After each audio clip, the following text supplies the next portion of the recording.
సామెతల గ్రంథం 28వ అధ్యాయం 10వ వచనంలో ఒక మాట ఉంది. ఏంటంటే, యథార్థవంతుడు మేలైన దానిని స్వతంత్రించుకొనును అనే మాట సామెతల గ్రంథంలో మనం చూస్తాం.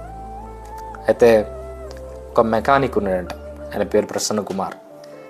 ఆ మెకానిక్ దగ్గరికి ఒకరోజు ఒక అతను జీప్ రిపేర్ చేయించుకోవడానికి వచ్చాడంట. అతని దగ్గరికి వచ్చి ఆ మెకానిక్ అయిన ప్రసన్న కుమార్తో, నేను రైల్వేలో పనిచేస్తూ ఉంటాను, ఈ జీప్ మా ఆఫీస్కి చెందింది, ఈ జీప్ కొన్ని పార్ట్స్ మార్చాలి, చాలా కొత్త పార్ట్స్ వేయాలి.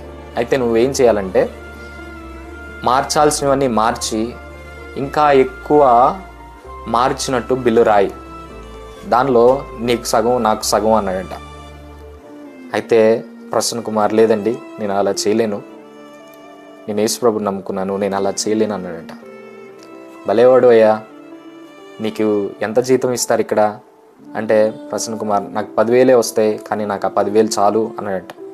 అయితే ఆ వ్యక్తి అన్నాడంట, ఇదే కాదు, ఈ జీపే కాదు, మా ఆఫీస్లో ఇంకా చాలా ఉన్నాయి, రైల్వే ఆఫీస్కి సంబంధించిన వెహికల్స్ చాలా ఉన్నాయి, వాటన్నిటికీ చాలా పార్ట్స్ మార్చాలి, నువ్వు అవన్నీ మార్చడానికి నీ దగ్గరికే తీసుకొస్తాను, దానిలో మనం చాలా డబ్బులు సంపాదించవచ్చు, నీకు సగం నాకు సగం అన్నాడట. అయితే నాకు ఈ 10,000 చాలు, నాకు అన్యాయంగా వచ్చిన ఆ సొమ్ము నాకు అక్కర్లేదు అన్నాడట.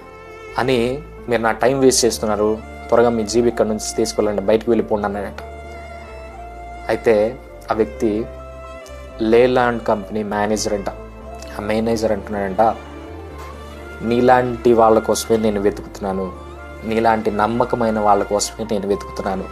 ఈరోజు నువ్వు ఒప్పుకుంటే నిన్ను లేలాండ్ కంపెనీలో, మా కంపెనీలో జాయిన్ చేసుకుని 20,000 శాలరీ ఇచ్చి అండ్ ఫుడ్ అండ్ బెడ్ మేమే చూసుకుంటాం, మా కంపెనీలో జాయిన్ అవుతావా, నీలాంటి నమ్మకమైన వ్యక్తులు మా కంపెనీలో కావాలి, నీలాంటి వాళ్ళ కోసం నేను వెతుకుతున్నాను అన్నాడట. ఈరోజు క్రైస్తవుడిగా మన యథార్థతని మనం కాపాడుకోవాలి. ఈరోజు మన సాక్ష్యాన్ని మనం కాపాడుకోవాలి. ఈరోజు క్రైస్తవులు అని చెప్పుకుంటూ యథార్థంగా లేకపోతే అది దేవుడికి అవమానాన్ని తీసుకొస్తుంది. ఈరోజు నీ యథార్థతే నువ్వు మేలైన దాన్ని స్వతంత్రించుకోవడానికి ఉపయోగపడుతుంది. నువ్వెవరైనా సరే నీ యథార్థతే నిన్ను ఉన్నత స్థాయికి తీసుకెళ్తుంది. నువ్వు కొంచెం డబ్బుకు ఆశపడి నీ యథార్థతను కోల్పోతే అది ఏదో ఒక రోజు నిన్ను కింది స్థాయికి తీసుకెళ్తుంది, కానీ ఉన్నత స్థాయికి నిన్ను తీసుకెళ్ళదు. ఈరోజు యథార్థంగా నువ్వు జీవించు, నువ్వు ఉన్నత స్థాయికి వెళ్ళబోతున్నావు. దేవుడు ఎప్పుడు యథార్థవంతుల్ని దీవించబోతా ఉన్నాడు, యథార్థవంతుల్ని ఆయన హెచ్చించబోతా ఉన్నాడు. ఈరోజు క్రైస్తవుడుగా, మెయిన్గా క్రైస్తవుడు అని చెప్పుకుంటూ నువ్వు యథార్థంగా జీవించాలి.